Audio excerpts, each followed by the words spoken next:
Parole de Dieu quotidienne. La stature de l'homme d'aujourd'hui, la connaissance, l'amour, la loyauté, l'obéissance, ainsi que la vision, tout ce que l'homme a atteint aujourd'hui sont les résultats qui viennent du jugement par la parole. Si tu es capable de loyauté et de rester debout jusqu'à ce jour, c'est grâce à la parole. Maintenant, l'homme voit que l'œuvre de Dieu incarnée est en effet extraordinaire. Beaucoup de choses en elle ne peuvent pas être atteintes par l'homme. Ce sont des mystères et des prodiges. Par conséquent, plusieurs se sont soumis. Certains ne se sont jamais soumis à aucun homme depuis leur naissance, mais quand ils voient les paroles de Dieu aujourd'hui, ils se soumettent pleinement sans s'en rendre compte, et ils ne se hasardent pas à examiner ou à dire quoi que ce soit de plus. L'humanité est tombée devant la parole et gît prostrée devant le jugement par la parole. Si l'Esprit de Dieu parlait directement aux hommes, ils se soumettraient tous à la voix, tombant sans parole de révélation, tout comme Paul est tombé au sol devant la lumière sur le chemin de Damas. Si Dieu continuait à faire son œuvre de cette manière, l'homme ne serait jamais capable de reconnaître sa propre corruption via le jugement par la parole et ainsi obtenir le salut. C'est seulement en devenant chair que Dieu peut porter personnellement ses paroles aux oreilles de tous les êtres humains, afin que tous ceux qui ont des oreilles puissent entendre ses paroles et recevoir son œuvre de jugement par la parole. Un tel résultat n'est atteint que par sa parole, plutôt que par la manifestation de l'Esprit terrifiant l'homme dans la soumission. C'est seulement par cette œuvre concrète et extraordinaire que l'ancien tempérament de l'homme, caché profondément en lui pendant de nombreuses années, peut être pleinement exposé, de sorte que l'homme puisse le reconnaître et le faire changer. Tout cela est l'œuvre concrète de Dieu incarné, par laquelle, en parlant et en exécutant le jugement d'une manière pratique, il atteint les résultats du jugement de l'homme par la parole.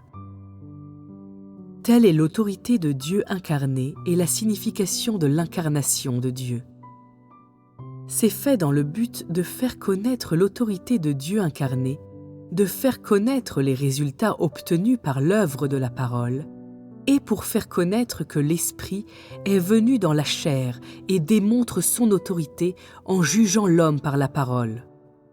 Bien que sa chair ait la forme extérieure d'une humanité ordinaire et normale, ce sont les résultats que ces paroles obtiennent qui montrent à l'homme qu'il est plein d'autorité, qu'il est Dieu lui-même et que ces paroles sont l'expression de Dieu lui-même.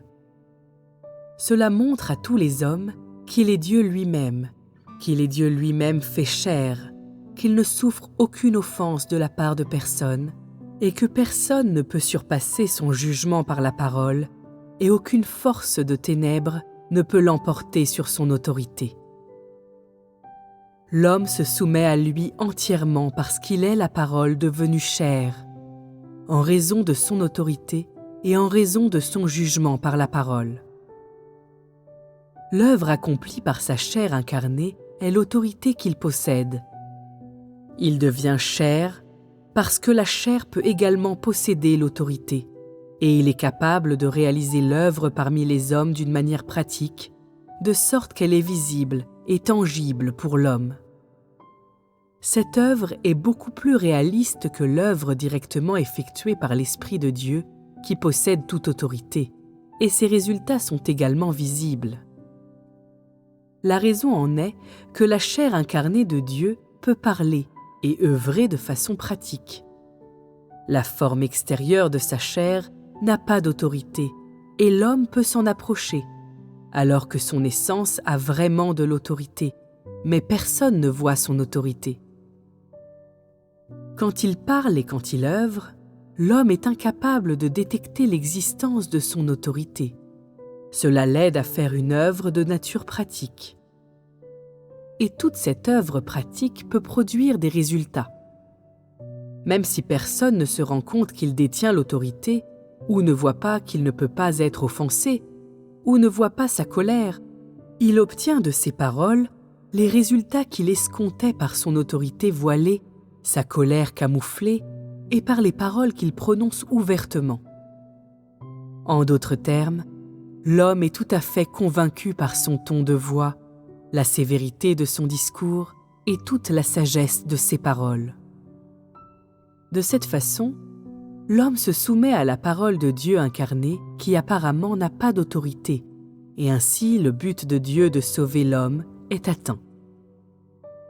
C'est un autre aspect du sens de son incarnation, parler de façon plus réaliste et permettre à la réalité de ses paroles d'avoir un effet sur les hommes afin que les hommes puissent être témoins de la puissance de la parole de Dieu. Donc cette œuvre, si elle n'était pas faite par l'incarnation, n'atteindrait aucun résultat et ne pourrait pas sauver les pécheurs pleinement. Si Dieu ne devenait pas chair, il demeurerait l'esprit à la fois invisible et intangible pour l'homme. L'homme étant une créature de chair, l'homme et Dieu appartiennent à deux mondes différents et ils possèdent une nature différente. L'Esprit de Dieu est incompatible avec l'homme de chair et il n'y a tout simplement aucun moyen d'établir une relation entre eux sans mentionner que l'homme ne peut pas devenir un esprit. Cela étant ainsi, afin de faire son œuvre originale, l'Esprit de Dieu doit devenir un être créé. Dieu peut aussi bien accéder à la plus haute place que s'humilier lui-même pour devenir un être humain, accomplissant son œuvre parmi les hommes et vivant parmi eux. Mais l'homme ne peut pas accéder à la plus haute place et devenir un esprit, et il peut encore moins accéder à la place la plus basse. C'est pourquoi Dieu doit devenir chair pour réaliser son œuvre.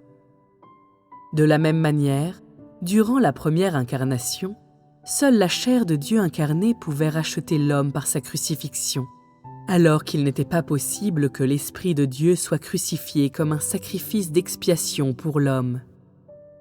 Dieu pouvait directement devenir chair pour servir de sacrifice d'expiation pour les hommes, mais les hommes ne pouvaient pas monter directement au ciel pour recevoir le sacrifice d'expiation que Dieu avait préparé pour eux.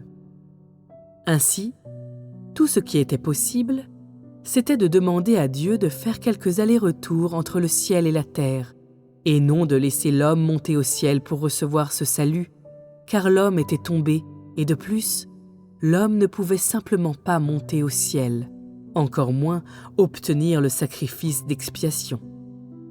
Par conséquent, il était nécessaire que Jésus vienne parmi les hommes et fasse personnellement l'œuvre qui ne pouvait tout simplement pas être accomplie par l'homme. Chaque fois que Dieu devient chair, c'est absolument nécessaire. Si l'une des étapes avait pu être réalisée directement par l'Esprit de Dieu, il n'aurait pas supporté les indignités d'être incarné.